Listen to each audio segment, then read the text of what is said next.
New South Wales voters and solar workers have been hit with a cut in the rooftop solar feed-in tariff by the New South Wales government, with insiders saying that the change in rules has stalled the industry. Now, to get some more on this, there's a solar crisis rally held tomorrow at Sydney Town Hall, and we're joined now by John Grimes, the Chief Executive Officer of the Australian Solar Energy Society, to tell us a bit more about what has been announced by the New South Wales government, a cut in the tariff from 60 cents to 20 cents per kilowatt hour. What do you say that's going to do to the solar industry? This is really bad news for the solar industry in New South Wales. Over 2,000 jobs will be lost as a result of this decision. In fact, jobs have already gone, and the remainder of those jobs will be lost in the December-January timeframe. So happy Christmas to all of those workers who are going to be caught up in this terrible policy decision. Just how much does rooftop solar contribute to the overall electricity usage in the state? Well, this is one of the myths that have been put about by the consultants to the government, and that is that solar costs an enormous amount and that all of the price increases in New South Wales are down to solar panels. Well, that simply isn't true. In fact, our figures show that solar accounts for about 54 cents on the average household electricity bill.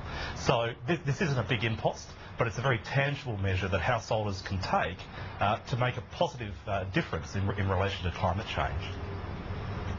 So looking at the feed-in tariff, I mean, what do you think it should be then? Clearly the government thinks that 60 cents is too high. What level do you say it should be then if it shouldn't be 20 cents? Well, the first thing we need is policy certainty. You know, this boom and bust in the industry is just disastrous for industry development. We feel that a policy that setting around 45 cents is right. That will sustain a long-term industry to be developed in Australia. 60 cents was probably overly generous. 20 cents is a disaster. 20 cents for New South Wales customers means they'll be paid less for the electricity that their solar panels produce than they can buy from the coal-fired grid. That's bad news for electricity consumers and for industry. And looking at the rally tomorrow, what do you hope to achieve with that? Well, we're going to fill Town Hall. There'll be over 1,000 solar companies who will be there to clearly say to the government that there is a problem here, that this policy is a dog, and we need to rethink it to get some stability back into the policy settings. These are companies that have been immediately affected by this policy change. Companies who were running hot up until last Thursday, and then their business, we're told, has been dropped by more than 80 to 90%. So a massive impact has been immediately felt, and these businesses aren't happy, and we need to let the New South Wales government and the public know that this impact will cost jobs and in terms of environment policy as well.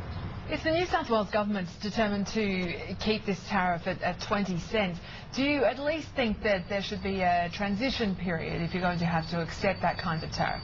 Yeah, look, 20 cents is the worst support in Australia. In Queensland it's 44, Victoria it's over 40, 45 and a half in the ACT. So New South Wales is now at the bottom of the barrel when it comes to supporting this really important initiative, which is to support solar panels, rooftop solar. So 20 cents is not sustainable. They need to act on this.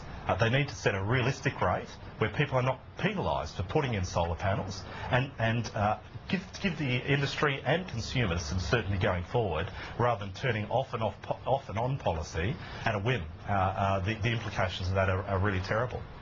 There has been some commentary that the feed-in tariff was excessive and was being taken up more by affluent areas in the state. Is that your experience of it? It's absolutely not. If you look at the figures, solar was getting traction in the western suburbs and in regional and rural New South Wales.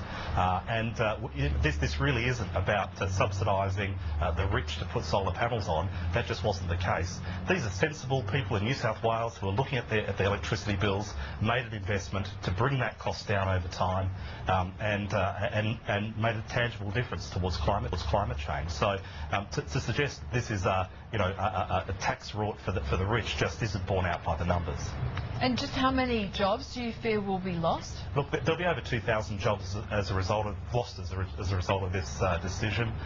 As I say, we're in touch with a number of companies. We've already laid off staff.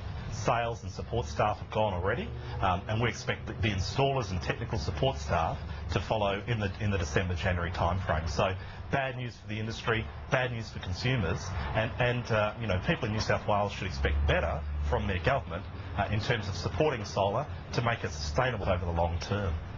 John, it's been great to talk to you today. Thanks so much for your time. Thanks for having me. John Grimes, CEO of the Australian Solar Energy Society.